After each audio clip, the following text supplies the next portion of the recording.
विद्यार्थियों, आप सभी का स्वागत है आपके अपने YouTube channel the success technical में। दोस्तों, अपन का जो चैप्टर चल रहा था, अपन की जो क्लास चल रही थी वो चल रही थी एसी थ्योरी। क्या चल रही थी दोस्तों? AC theory. ये एसी थ्योरी की आपके दूसरी क्लास है।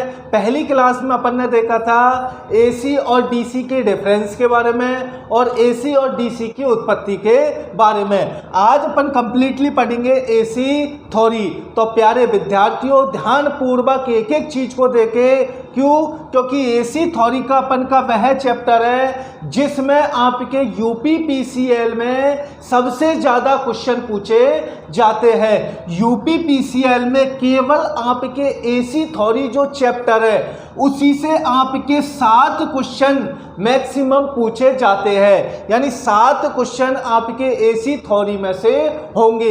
लेकिन अगर आप कंप्लीटली कोर्स की बात करें तो आपके 30 क्वेश्चन जो है वो एसी थ्योरी से रिलेटेड, अर्थात ऐसे क्वेश्चन होंगे जिन क्वेश्चनों में कहीं ना कहीं आपको एसी सिद्धांत का उपयोग करना होगा।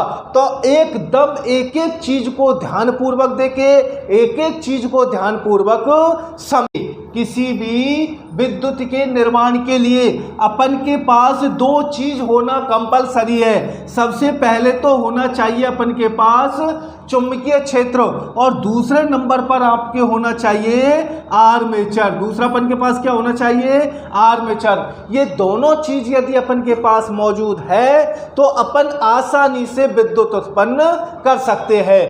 तो सबसे पहले अपन 2 चुम्बक लेते हैं। क्या लेते हैं दोस्तों? 2 चुम्बक लेते हैं। तो एक चुम्बक तो अपन ने ले लिया ये वाला, ठीक है। ये हो गया अपन के एस चुम्बक। कौन सा चुम्बक हो गया? एस। आपको पता है अपन के आगे चुम्बक का एक चैप्टर आएगा, उस चैप्टर में अपन अच्छी तरह चुम्बक के बारे में पढ़ेंगे कि चुम्बक क्या है, कितने प्रकार की होती है, सारी की सारी चीजें पढ़ेंगे। यहां पर केवल आप इतना ध्यान रखना कि चुम्बक में 2 ध्रुव होता है, एक तो एन ध्रुव होता है और दूसरा आपके एस ध्रुव होता है। और जो चुंबकीय बल रेखाएं जो चलती है, जो चुंबक आकर्षण करता है वो अपन के करता है एन से एस की ओर और एस से एन की ओर। यानी बाहर तो आपके चलती है एन से एस और अंदर जो चलती है वो चलती है एस से एन की ओर। तो यहां पर है अपन के एस ध्रुव, ठीक है। और दूसरा जो है दोस्तों आपके पास, ये दूसरा अपन के मान लेते हैं एन ध्रुव। दूसरा कौन सा है? एन ध्रुव। अब अपन की जो चुंबकीय बल रेखाएं चलेगी वो चुंबकीय बल रेखाएं इस प्रकार चलेगी। कैसे चलेगी? यानी बाहर तो चलेगी एन से एस की ओर, इस प्रकार चलेगी अपन की चुंबकीय बल रेखाएं, ठीक है दोस्तों। अब देखो, अपन को विद्युत निर्माण करने के लिए 2 चीजों की आवश्यकता होती है। पहला है चुंबकीय क्षेत्र। तो ये सारा की सारा अपन के पास चुंबकीय क्षेत्र हो गया चुंबकीय क्षेत्र। दूसरा अपन को चाहिए आर्मेचर, अर्थात दूसरा अपन के लिए होना चाहिए चालक। दूसरा क्या होना चाहिए? चालक। अब चालक को अपन कहां पर स्थापित करें? तो चालक को अपन इसके अंदर स्थापित कर देते हैं। चालक को क्या कर देते हैं? इसके अंदर स्थापित कर देते हैं। तो ये दोस्तों, अब यहां पर अपन ने क्या किया, ये अपन के पास 2 चुंबक ले लिए, एक अपन ने एन ले लिया, एक अपन ने एस ले लिया। अब चुंबकीय बल रेखाएं जो चल रही है वो एन से एस की ओर चल रही है और अंदर जो चलेगी वो चलेगी एस से एन की ओर और बाहर जो चल रही है वो एन से एस की ओर चल रही है।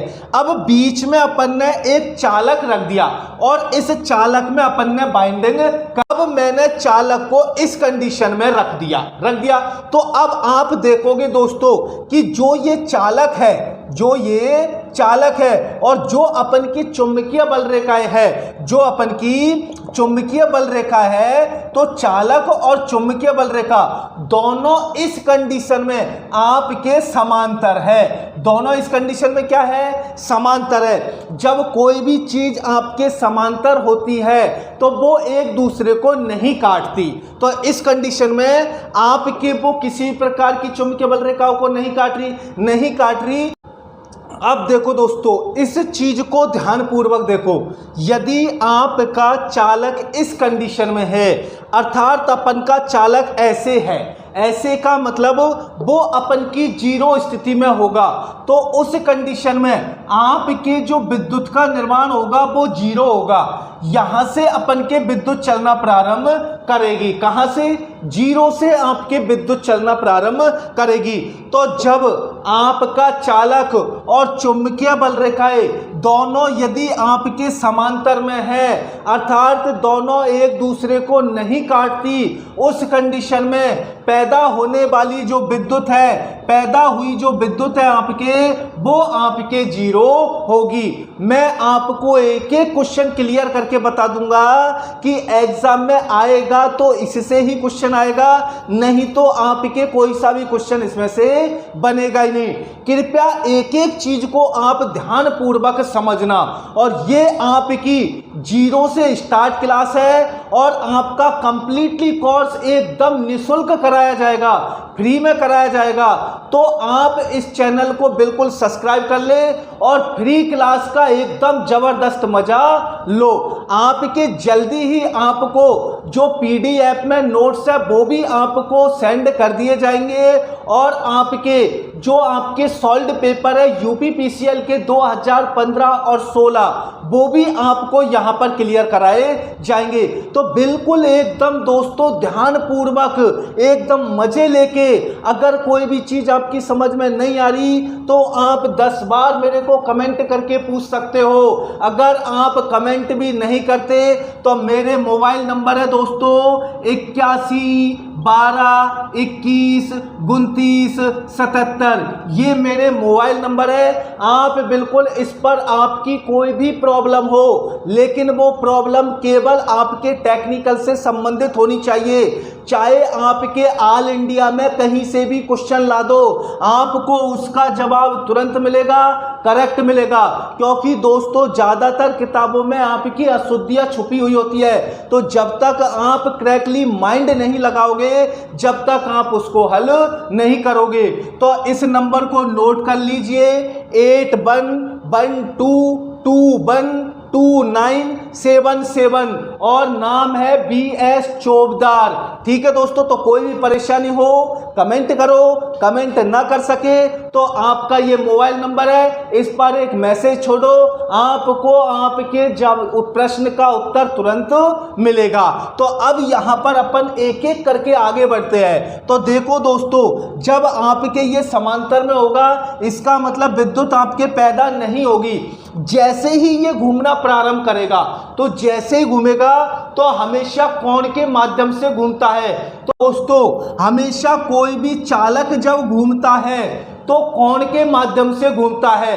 तो आपकी एग्जाम में ये क्वेश्चन भी आ सकता है कि आपके विद्युत के क्षेत्र में कोण कितने प्रकार के होते हैं। तो विद्युत के क्षेत्र में कोण आपके दो प्रकार के होते हैं। पहला होता है आपके चुंबकीय कोण और दूसरा होता है आपके विद्युत कोण। दूसरा कौन सा होता है? विद्युत कोण। तो यदि आपके एग्जाम में क्वेश्चन पूछ ले कि विद्युत के क्षेत्र में कोण कितने होते हैं, तो विद्युत के क्षेत्र में कोण आपके दो प्रकार के होते हैं। पहला होता है चुंबकीय कोण और दूसरा होता है विद्युत कोण।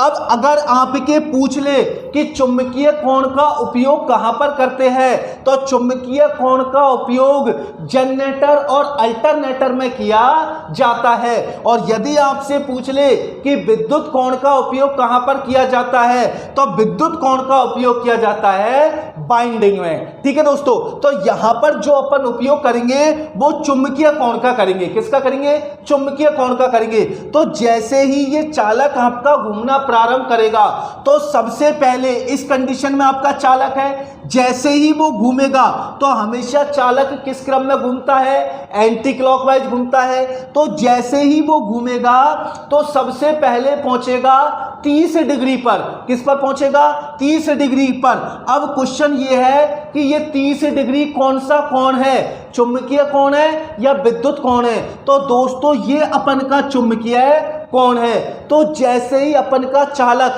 30 डिग्री चुंबकीय कोण पर पहुंचता है, आपके विद्युत का निर्माण होना प्रारंभ हो जाता है। तो उस कंडीशन में जैसे ही वो आपके घूमेगा और 30 डिग्री पर पहुंचेगा, आपके विद्युत का निर्माण हो जाएगा। उसके बाद फिर वो आगे बढ़ेगा, इस प्रकार घूमेगा, तो इस कंडीशन में पहुंच जाएगा वो 60 डिग्री। कहां पर पहुंच जाएगा? 60 डिग्री। तो और भी ज्यादा चुंबकीय बल रेखा कटेगी, और भी ज्यादा चुंबकीय बल रेखा कटेगी, तो और भी ज्यादा आपके विद्युत पैदा होगी। और एक कंडीशन ऐसी आती है कि वो आपके पहुंच जाता है 90 डिग्री, यानी ऐसे पहुंच जाता है, ऐसे पहुंचेगा, तो ये सारी की सारी जो चुंबकीय बल रेखाएं है, ये सारी की सारी चुंबकीय बल रेखाएं आपके कटेगी। और जब सारी की सारी चुंबकीय बल रेखाएं आपकी कटेगी, तो श्योर है आपके सबसे ज्यादा विद्युत का निर्माण होता है। तो अब इसमें से आपके 3 मोस्ट इंपोर्टेंटली क्वेश्चन बनते हैं कि विद्युत का निर्माण कितने चुंबकीय कोण पर प्रारंभ होता है।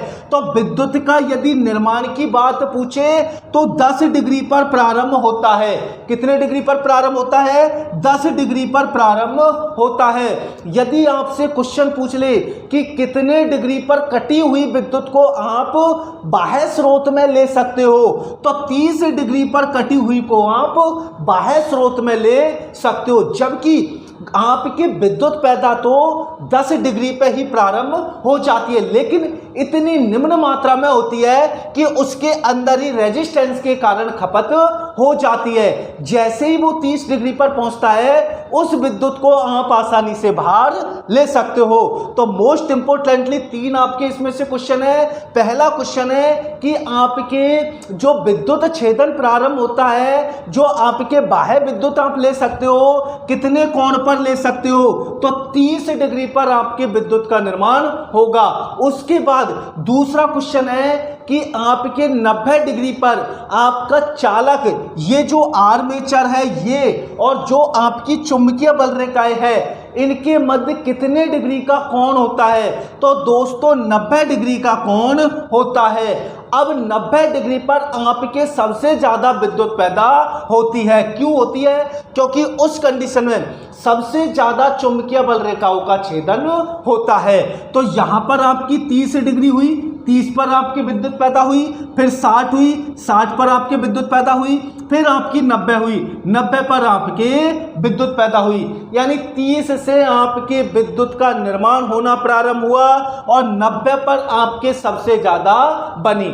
अब यहां पर आपके पहुंच गई, इस प्रकार पहुंच गई, ठीक है। वापिस फिर आपका वो भाई जो ये चालक है, ये तो लगातार घूम रहा है, तो फिर क्या होगा? फिर वापस आपके नीचे टर्न मारेगा। क्यों मारेगा नीचे टर्न? क्योंकि आपका जो ये कोण है, जो चुंबकीय बल रेखा है, वो धीरे धीरे कटना कम हो जाएगी। देखो भाई, जैसे जैसे चुंबकीय बल रेखाएं ज्यादा कटेंगी, वैसे वैसे विद्युत ज्यादा पैदा होगी। जैसे जैसे चुंबकीय बल रेखाएं कम कटेंगी, वैसे वैसे विद्युत भी आपके कम पैदा होगी। सबसे पहले 30 पर था तो चुंबकीय बल रेखाएं कम कटी, जैसे ही आपका चालक जो है घूमा, 60 बना, तो चुंबकीय बल रेखाएं ज्यादा कटी, ज्यादा विद्युत पैदा हुई। फिर वो पहुंचा 90 पर तो सबसे ज्यादा कटी, तो विद्युत भी सबसे ज्यादा हुई। अब फिर उसके बाद 120, तो चुंबकीय बल रेखाएं कम होगी तो विद्युत भी आपके कम होगी। उसके बाद फिर दोबारा हो जाएगा आपके 120, तो 120 पर होगी, फिर आपकी चुंबकीय बल रेखाएं क्या होगी? कम होगी। फिर उसके बाद कितनी हो जाएगी? 150, फिर 150 पर चुंबकीय बल रेखाएं क्या होगी? और भी कम होगी, और फिर हो जाएगी आपकी 180, और 180 पर आपकी जो चुंबकीय बल रेखाएं है वो वापस आपके समांतर में आ जाएगी, और समांतर में आ जाएगी। उस कंडीशन में विद्युत बनना बंद हो जाएगा। तो आपके 0 से 180 के मध्य में आपके 2 बार आपका जो चालक है वो समांतर में आता है, और एक बार आपके शिखर पर पहुंचता है, यानी कि सबसे ऊंचाई पर पहुंचता है। तो दोस्तों आपके 30 से चलना प्रारंभ हुआ, 30 से कटना प्रारंभ हुआ, तो 0 से और 180 के बीच, 0 से 180 के बीच आपका जो शिखर मान है, सबसे ऊंचाई पर आपकी विद्युत कितनी बार पहुंची? तो केवल ये पहुंची है आपके एक बार। कितनी बार पहुंची है? एक बार। दूसरा क्वेश्चन दोस्तों, 0 से 180 के बीच कितने पोलों के संपर्क में आपका जो चालक है वो आया। तो दोस्तों यहाँ से और यहाँ तक केवल एक पोल के संपर्क में आएगा, अर्थात 0 से 180 कोण के मध्य आपका जो चालक है वो एक बार संपर्क में आएगा। कितनी बार संपर्क में आएगा? एक बार संपर्क में आएगा। ये अपन के एसी जो थ्योरी है उसमें उपयोग होने वाले शब्द है, और इन शब्दों से संबंधित दोस्तों आपके 2 क्वेश्चन पूछे जाते हैं। मैंने आपको बताया कि एसी थ्योरी में यूपीपीसीएल में 7 क्वेश्चन आएंगे, तो 2 क्वेश्चन आपके बिल्कुल आपके मोस्टली इम्पोर्टेंटली आपके एसी शब्दावली में से आएंगे।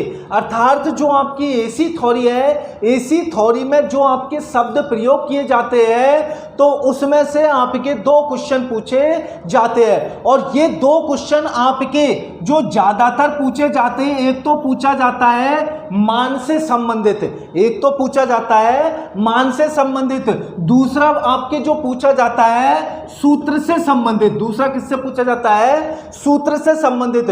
तो आपके इन दोनों को विशेषकर ध्यान में रखें कि जो अपन के ये शब्द अपन उपयोग में कर रहे हैं इनमें से वो 2 क्वेश्चन पूछता है, और वो 2 क्वेश्चन मान और सूत्र से संबंधित पूछता है। तो इस चीज को थोड़ा ध्यान पूर्वक पढ़े, क्योंकि दोस्तों यदि आप रटोगे तो रटी हुई चीज कुछ समय तक ही आपके माइंड में स्थिर रहेगी। यदि उसको थोड़ा सा भी घुमा दिया ना तो आपका कंप्लीटली माइंड ही घूम जाता है। तो जितना कोशिश हो ना दोस्तों, रटने के बजाय समझने पर ज़्यादा फोकस कीजिए, समझने पर ज़्यादा ध्यान दीजिए। रटने के लिए, पढ़ने के लिए आपके पास बहुत सारी किताबें हैं, आप किताबों में से पढ़ो। यहाँ पर केवल जितना हो सके कोशिश करो कि आप एक एक चीज को अच्छी तरह समझो।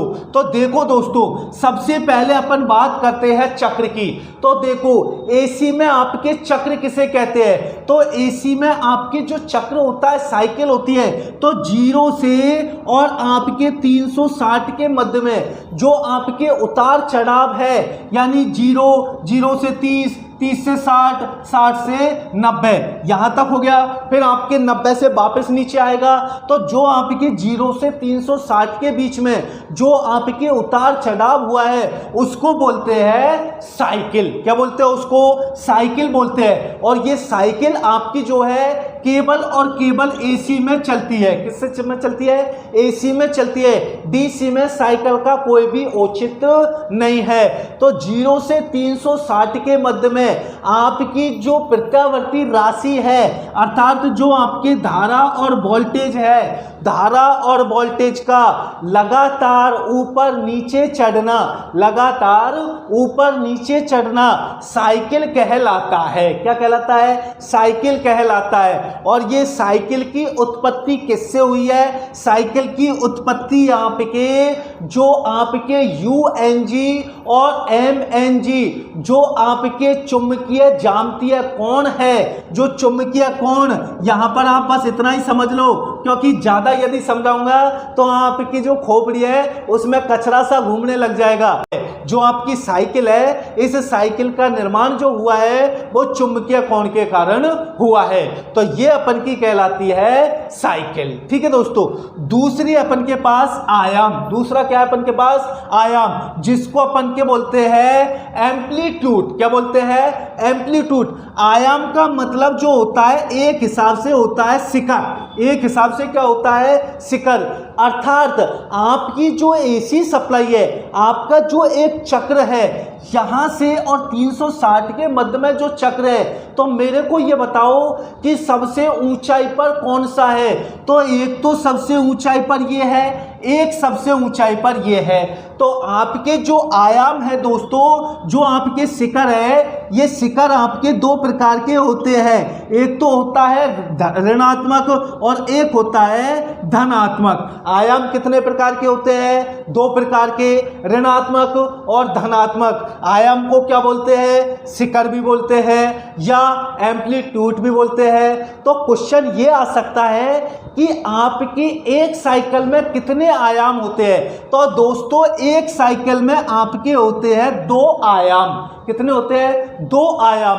अब क्वेश्चन ये भी आ सकता है कि आपका जो आधा साइकिल है, आधे साइकिल में कितना आयाम होगा। तो आधे साइकिल में 1 आयाम होगा और पूरी साइकिल में 2 आयाम होगा। अब तीसरा क्वेश्चन आपसे ये पूछ सकता है कि आपके जो आयाम होता है ये कितने कोण पर होता है। तो दोस्तों 90 डिग्री के कोण पर जो धारा और वोल्टेज आपकी मौजूद होती है वो आयाम कहलाती है। अर्थात यहां पर जो आपके है, यहां पर जो है ये है आपके पास आयाम, इधर जो यहां पर है ये भी है आपके पास आयाम। तो आयाम एक साइकिल में 2 है आपके। ऊपर वाला आयाम होगा आपके धनात्मक, नीचे वाला आयाम होगा आपके ऋणात्मक। अर्थात किसी भी विद्युत राशि या किसी भी प्रत्यावर्ती राशि का जो सर्वाधिक मान होता है, जिस पर वो सर्वाधिक अपना मान बयां करती है, वो ही आपके आयाम कहलाता है। आवृत्ति काल, आवृत्ति काल का मतलब वह समय जो साइकिल को पूरा करने में व्यक्त किया जाता है वो कहलाता है आवृत्ति काल। और आवृत्ति काल T जो है वो फ्रीक्वेंसी के विलोम होता है। अब मैंने आपको आगे अभी जस्ट बताया था कि आपके एक पोल, मैंने आपको बताया था एक पोल बराबर हाफ साइकिल, ठीक है। 2 पोल बराबर फुल साइकिल, ठीक है। 4 पोल बराबर 2 साइकिल, यानी एक पोल बराबर हाफ साइकिल, 2 पोल बराबर 1 साइकिल और 4 पोल बराबर 2 साइकिल, ठीक है दोस्तों।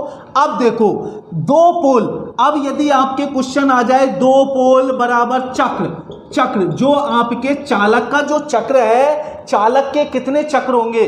तो दोस्तों 2 पोल बराबर होगा आपके 1 चक्र, 2 पोल बराबर क्या होगा 1 चक्र।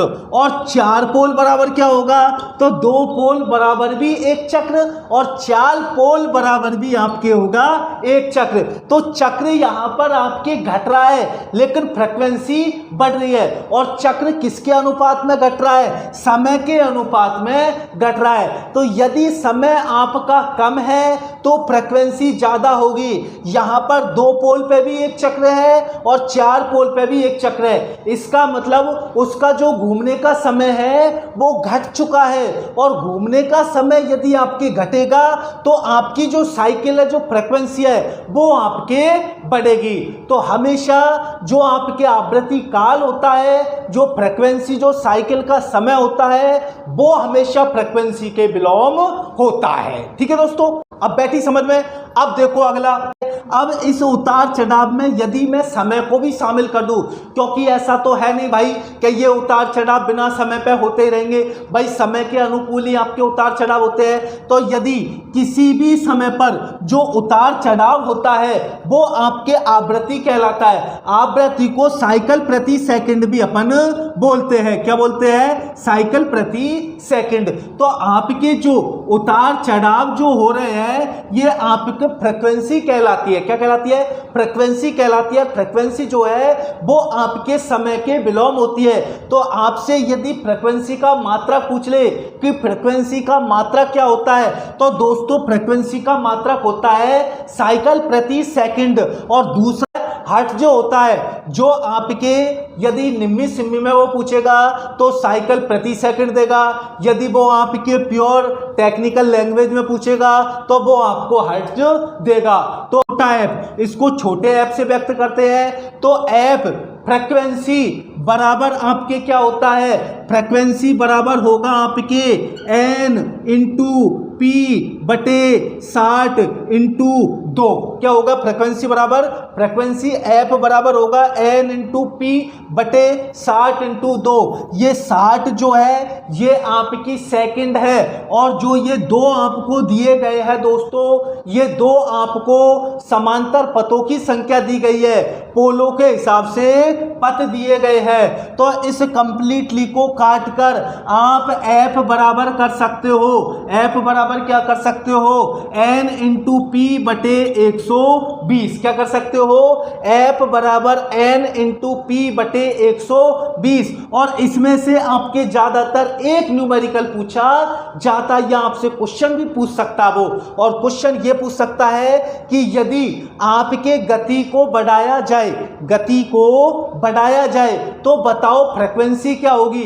तो भाई जब आपकी गति बढ़ेगी तो जो आपकी जो चुंबकीय रेखाओं को काटेगा, तो चुंबकीय रेखाओं को जो काटने की आवृत्ति है वो भी बढ़ेगी, तो वो भी बढ़ेगी तो फ्रीक्वेंसी आपके परिवर्तित होगी। तो यदि आपके जो चालक है, जो आपके रोटर है, रोटर की गति को यदि बढ़ाया जाता है तो फ्रीक्वेंसी भी आपकी बढ़ेगी। यदि पोलों की संख्या को बढ़ाया जाता है तो फ्रीक्वेंसी आपके बढ़ेगी। जैसे मैंने आपको बताया था कि एक पोल में आपके हाफ साइकिल होता है, और दो पोल में आपके फुल साइकिल होता है, और चार पोल में आपके दो साइकिल होता है। तो जैसे जैसे आप पोलों की संख्या को बढ़ाओगे फ्रीक्वेंसी भी आपके परिवर्तित होगी, और क्या होगी? बढ़ेगी। तो F बराबर N इंटू P बटे 120 होता है। और क्या होता है इसका मात्रक? इसका मात्रक हर्ट्ज होता है या साइकिल प्रति सेकंड होता है। और दोस्तों कभी कभी एक बिल्कुल सीधा सा क्वेश्चन भी पूछा जाता है, और वो क्वेश्चन ये पूछा जाता है कि भारत में कितनी फ्रीक्वेंसी मौजूद है। तो भारत में अपन जो उपयोग करते हैं वो कितनी फ्रीक्वेंसी का करते हैं? तो दोस्तों 50 फ्रीक्वेंसी का अपन उपयोग करते हैं। और अमेरिका के अंदर कितनी फ्रीक्वेंसी होती है? तो 60 फ्रीक्वेंसी आपके अमेरिका के अंदर होती है। तो ये सिंपल क्वेश्चन भी आपसे वो पूछ सकता है। तो ध्यान रखना, भारत 50, अमेरिका 60, और मात्रक क्या होता है? मात्रक होता है साइकिल प्रति सेकंड या हर्ट्ज, और सूत्र क्या होता है? सूत्र होता है N इंटू P बटे 120 या N इंटू P 60 इंटू 2। तो यह है आपके फ्रीक्वेंसी। तत्कालिक मान का मतलब होता है जो आपके साइकिल है, ये आपके एक साइकिल है तो शोर है, यहां पर आपके 30, यहां पर आपके 60, यहां पर आपके 90। तो तात्कालिक मान का मतलब होता है किसी भी साइकिल में, ये आपकी साइकिल है तो किसी भी साइकिल में एक समय अंतराल यानी कि मान लीजिए यहां पर आपने मान लिया तो यहां पर आएगा आपका 0.5। अब किसी समय अंतराल यानी थोड़े समय के बाद, और थोड़े समय के बाद लोगे तो ये आएगा, तो यहां पर आएगा आपका 0.8। तो किसी भी साइकिल में एक समय अंतराल किसी भी क्षण, कोई से भी क्षण या किसी भी वक्त लिया गया जो मान होगा वो ही आपके तत्कालिक मान होगा। और तत्कालिक मान आपके 30 पर होगा 0.5, 30 पर कितना होगा? 0.5, 60 पर होगा 0.8 और 90 पे होगा आपके 1। ये जो है आपके तत्कालिक मान है। बैठी दोस्तों समझ में आया है? अपन के पास वर्ग माध्यम मूल मान क्या है? वर्ग माध्यम मूल मान, जिसको अपन के शॉर्ट में बोलते हैं RMS, और जिसका लॉन्ग होता है अपन के फुल फॉर्म होती है रूट मीन स्क्वायर। तो एक तो क्वेश्चन आपके इससे संबंधित ही आ सकता है कि RMS मान की फुल फॉर्म क्या है? तो RMS मान की जो फुल फॉर्म है रूट मीन स्क्वायर। ठीक है दोस्तों, अब ये किस चीज से संबंधित अपन के? तो देखो रूट का मतलब क्या होता है? जो वर्ग है, वर्ग का मतलब क्या होता है? जैसे 2 तो 2 का वर्ग। ठीक है, इसका मतलब आपकी जो इलेक्ट्रिकल है, जो आपकी टेक्निकल है, टेक्निकल में RMS मान का जो यूज हुआ है, उपयोग जो हुआ है दोस्तों, वो हुआ है I स्क्वायर में। किस में हुआ है? I स्क्वायर में। और यदि आपके I स्क्वायर या आपके I का जो वर्ग होगा वो किस कंडीशन में होता है? वो आपके हीट की कंडीशन में होता है। किसकी कंडीशन में होता है? हीट की कंडीशन में होता है। यदि आपके I का डबल कर दिया जाए या I का वर्ग कर दिया जाए, उस कंडीशन में आपके सर्किट में सबसे ज्यादा हीट जनरेट होती है। तो जो आपके RMS है, RMS की जो वैल्यू का निर्धारण किया जाता है वो आपके हीट से संबंधित किया जाता है। जो आपके वर्ग का मतलब आप यहां पर समझो, वर्ग का मतलब होता है किसी भी संख्या का स्क्वायर। वर्ग का मतलब होता है किसी भी संख्या का स्क्वायर। और अपन के पास दो चीज है, ठीक है। यहां पर आपके जो किसी भी साइकिल में जो चल रही है, तो चलने वाली राशि अपन के पास B है और I है। ये दोनों की दोनों राशियां अपन के पास मौजूद है। या तो इस साइकिल में B चलेगी या I चलेगी, या दोनों की दोनों ही चलेगी। अब दोस्तों यहां पर जो वर्ग है, वर्ग का मतलब होता है स्क्वायर। वर्ग का मतलब क्या होता है? स्क्वायर। यानी किसी भी राशि के ऊपर अपन उसका स्क्वायर कर देते हैं तो वर्ग हो जाता है। और यहां पर अपन के पास दो राशि है, एक तो B है और एक I है। तो मान लीजिए B के ऊपर स्क्वायर करें या फिर I के ऊपर स्क्वायर करें। तो B के ऊपर स्क्वायर करेंगे तो भी पावर का निर्माण होगा, I के ऊपर स्क्वायर करेंगे तो भी पावर का निर्माण होगा। और जहां पर आपके पावर होगी वहां पर आपके हीट भी जनरेट होगी। तो जो आपका RMS वैल्यू है, ये RMS वैल्यू आपका हीट से संबंधित है। किससे संबंधित है? हीट से संबंधित है। यानी कि यदि आप किसी भी मशीन में लोड लगाओगे तो लोड लगाने पर धारा की वैल्यू परिवर्तित हो जाएगी, वोल्टेज की वैल्यू परिवर्तित हो जाएगी। या तो दोनों की वैल्यू परिवर्तित हो जाएगी, दोनों की नहीं होगी तो आपके एक की वैल्यू परिवर्तित होगी। और जिसकी भी आपके वैल्यू परिवर्तित होगी तो उससे आपके पावर जनरेट होगा, और पावर जनरेट होगा वहां पर आपके हीट भी जनरेट होगी। अब मेरे को कमेंट करके ये बताइए, यदि आपके कोई बल्ब लगा हुआ है तो बताओ उसका जो वायर है वो गर्म होगा या नहीं होगा? तो दोस्तों उसका वायर गर्म होगा। इसका मतलब वहां पर या तो I स्क्वायर हो रहा है या B स्क्वायर हो रहा है। और जहां पर आपके हीट जनरेट होगी वहां पर आपके ऊर्जा भी उत्पन्न होगी। और जहां पर आपके ऊर्जा उत्पन्न होती है वहां पर आप एमीटर नाप सकते हो, वोल्ट मीटर लगा सकते हो, kWh भी लगा सकते हो। तो एक क्वेश्चन इसमें से ये पूछा गया था कि आपका एमीटर, वोल्ट मीटर या एनर्जी मीटर आपकी जो रीडिंग देता है वो किस में देता है? तो दोस्तों यदि लोड लगा हुआ होगा तो ही आपके ये तीनों की तीनों कार्य करेंगे। यदि लोड लगा हुआ नहीं है तो ये कार्य नहीं करेंगे।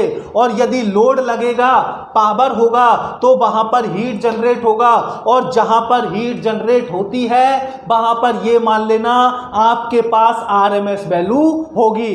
तो एमीटर, वोल्ट मीटर और kWh जितने भी आपके पास मीटर है जो आपकी इलेक्ट्रिसिटी को मापते हैं, वो सारे की सारे आपकी जो रीडिंग करते हैं वो RMS में करते हैं। और ये क्वेश्चन आपके आया हुआ क्वेश्चन है कि जितने भी आपके मीटर है वो वैल्यू किस में मापते हैं? तो सारे की सारे मीटर आपके RMS में वैल्यू मापते हैं। और RMS का मतलब होता है धारा या वोल्टेज का स्क्वायर। धारा या वोल्टेज का स्क्वायर। अब धारा और वोल्टेज का स्क्वायर कैसे होता है? तो देखो का जो RMS है, RMS हमेशा हाफ साइकिल में चलता है। RMS किस में चलता है? हाफ साइकिल में चलता है। यानी यहां पर आप मान लेते 30, यहां पर मान लेते 60 और यहां पर मान लेते 90। ठीक है दोस्तों। फिर यहां पर आप मान लेते 90, यहां पर मान लेते अपन 120, यहां पर मान लेते अपन 150।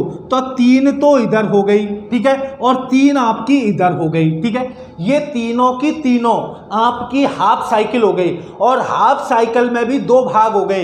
एक तो हो गए 30 से 90, ये आपका हो गया एक भाग, ठीक है। और दूसरा हो गया 90 से 150, ये हो गया अपन का दूसरा भाग। इसमें कौन कौन से है? इसको I1, इसको I2, इसको I3, इसको I3, इसको I2 और इसको I1। तो एक जो आपके ये भाग है इसमें हो जाएगा I1, I2 और I3। ठीक है दोस्तों।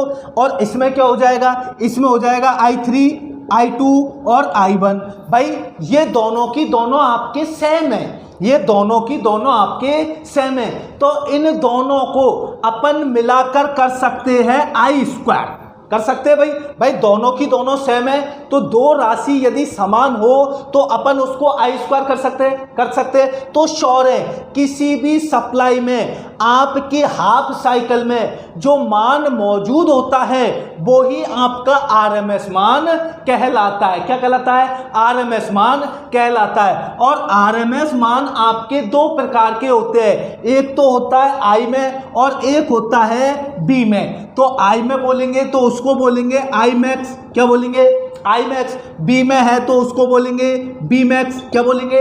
B max. क्योंकि भाई आपकी जो राशियां है वो दो चलती है, यहां पर धारा चल रही है, धारा की जगह अपन वोल्टेज भी लिख सकते हैं, भाई धारा भी लिख सकते हैं और वोल्टेज भी लिख सकते हैं। अब धारा का वर्ग हो या वोल्टेज का वर्ग हो, क्योंकि ये यहां से यहां तक एक राशि और यहां से यहां तक एक राशि, दोनों की दोनों राशि समान है, तो दोनों की दोनों राशि समान है यदि, तो अपन उसको स्क्वायर कर सकते हैं, कर सकते हैं स्क्वायर। तो या तो आई स्क्वायर हो जाएगा या बी स्क्वायर हो जाएगा। आई स्क्वायर होगा तो आई मैक्स होगा, बी स्क्वायर होगा तो बी मैक्स होगा। और इसका जो मान होता है, इसका मान और इसकी जो वैल्यू होगी वो होगी अपन को 0.707। क्या होगी?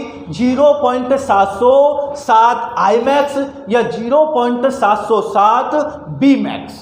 और हाफ साइकिल में चलेगी तो भाई जो हिस्सा आपके यहां पर होगा सेम टू सेम वही हिस्सा यहां पर होगा, तो दोनों की जगह पर अपन उसको वर्ग कर सकते हैं, यानी कि स्क्वायर कर सकते हैं। अब या तो बी स्क्वायर हो जाएगा या आई स्क्वायर हो जाएगा, और जहां पर भी आपके बी स्क्वायर और आई स्क्वायर हो तो वहां पर आपके हीट जनरेट होगी, और जहां पर भी आपके हीट जनरेट हो रही है तो वहां पर आप ये मान लेना कि वहां पर आपका आरएमएस मान है। तो अब आपके क्वेश्चन ये भी पूछ सकता है कि आरएमएस मान एसी में होता है या डीसी में। तो दोस्तों आरएमएस आपका एसी में भी होता है और डीसी में भी होता है। आरएमएस जो है जितने भी आपके इलेक्ट्रिकल मीटर होते हैं सबकी सब आपके आरएमएस वैल्यू को ही मापते हैं। अगला क्वेश्चन आपसे वो ये पूछ सकता है कि आरएमएस का सूत्र क्या होता है? I1 plus I2 plus I3 का अंडर रूट बटे n, और इसका मान कितना होता है? तो आई मैक्स 0.707 या बी मैक्स 0.707। और जो ये मैक्स उपयोग किए गए हैं दोस्तों, ये आपकी अधिकतम वैल्यू है।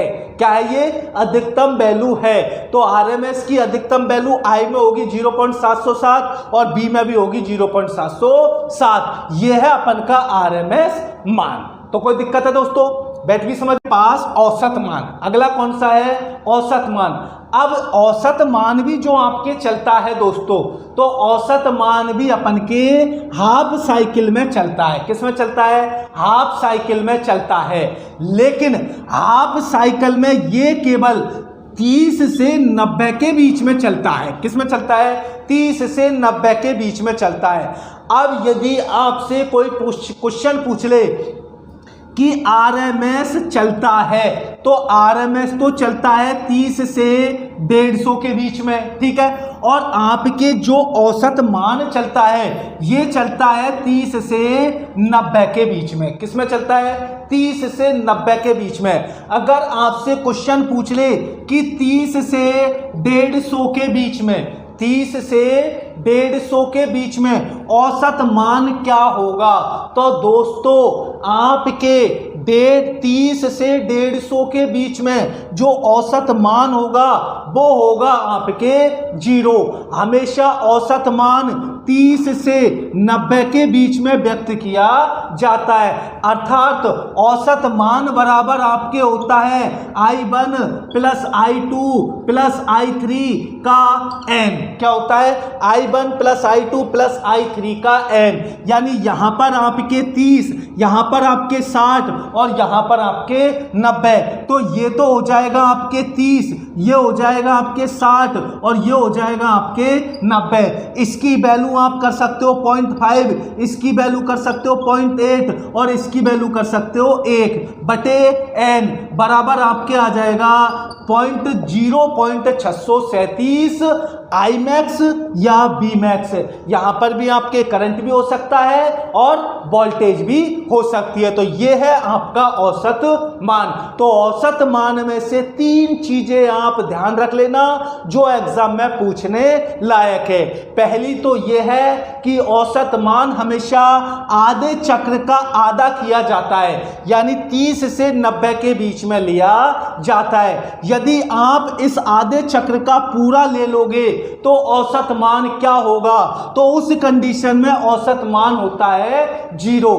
तीसरा क्वेश्चन आपसे पूछ सकता है सूत्र का कि औसत मान का सूत्र क्या होता है। तो औसत मान का सूत्र होता है I1 + I2 + I3 बटे n। I1 अपन 30, I2 60, I3 90।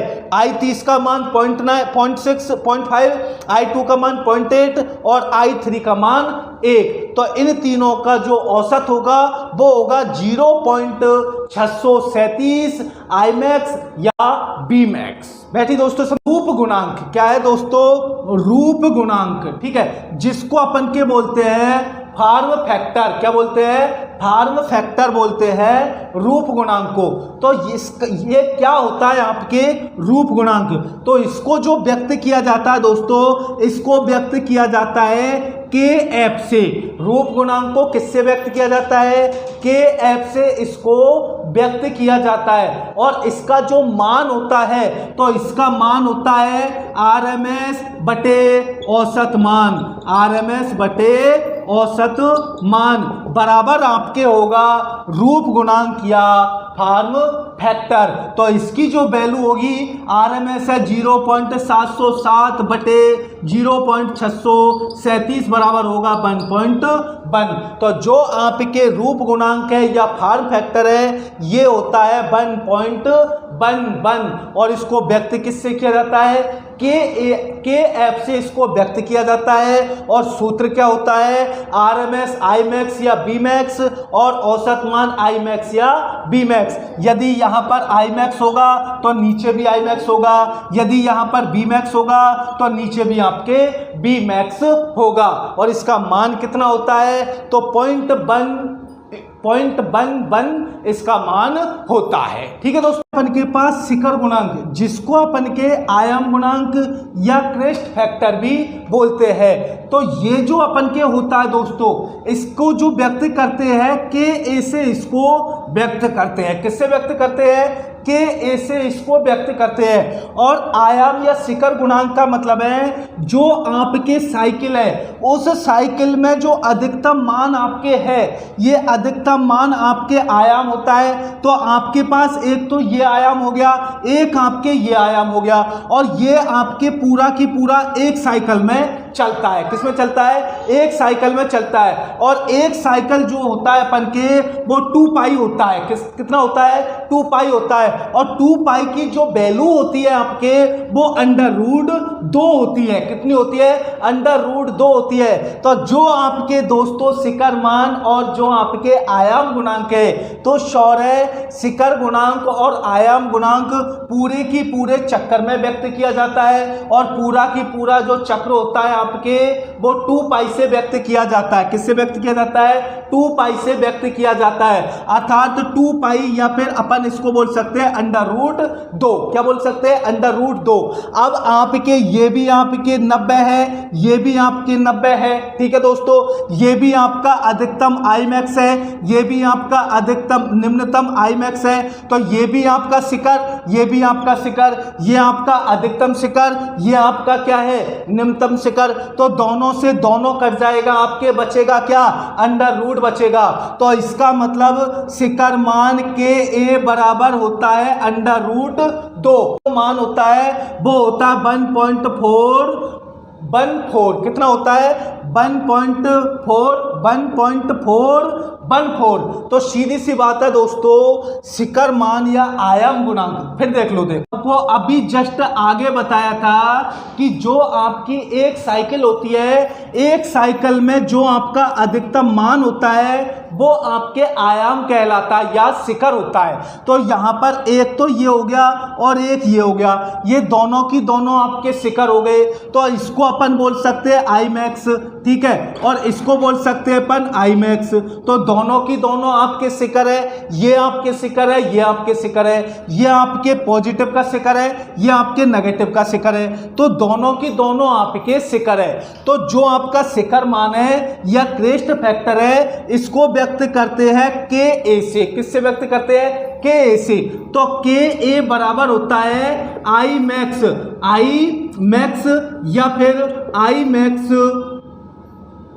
मैक्स बटे अंडर रूट 2। क्या हो जाएगा? आई मैक्स बटे आई मैक्स अंडर रूट 2। यानी एक साइकिल में आपके दो आयाम होते हैं। यदि दोनों की दोनों आयाम अपन के सेम है, अर्थात दोनों की वैल्यू समान है, तो दोनों से आपके कट जाएंगे। यानी आई मैक्स से आई मैक्स कट गया, ये दोनों की दोनों कट गए। अपन के पास बचा केवल अंडर रूट 2। क्या बचा? Under root 2। तो शिखर मान जो होता है दोस्तों, वो के ए बराबर अंडर रूट 2 होता है, और अंडर रूट 2 का जो मान होता है 1.414 होता है। तो एग्जाम में यदि आपसे क्वेश्चन पूछ ले कि शिखर मान क्या होता है, तो आपके अधिकतम आपकी जो वैल्यू होती है उन्हीं का अनुपात शिखर मान कहलाता है। और आपकी एक साइकिल में दो आयाम होते हैं या दो शिखर मान होते हैं, और दोनों की दोनों अपन की सेम वैल्यू के होते हैं। सेम वैल्यू के होने के कारण दोनों का कोई भी औचित्य नहीं होता है, तो केवल और केवल साइकिल का औचित्य होता है, और साइकिल को अंडर रूट 2 से व्यक्त किया जाता है। तो आपके शिखर मान का जो मान होता है वो अंडर रूट 2 के बराबर होता है। और अंडर रूट 2 का मान कितना होता है? तो 1.414 होता है। तो सीधी सी बात है, शिखर मान जो होगा वो 1.414 होगा, जो किसके बराबर होगा? अंडर रूट 2 के बराबर होगा। तो ये तो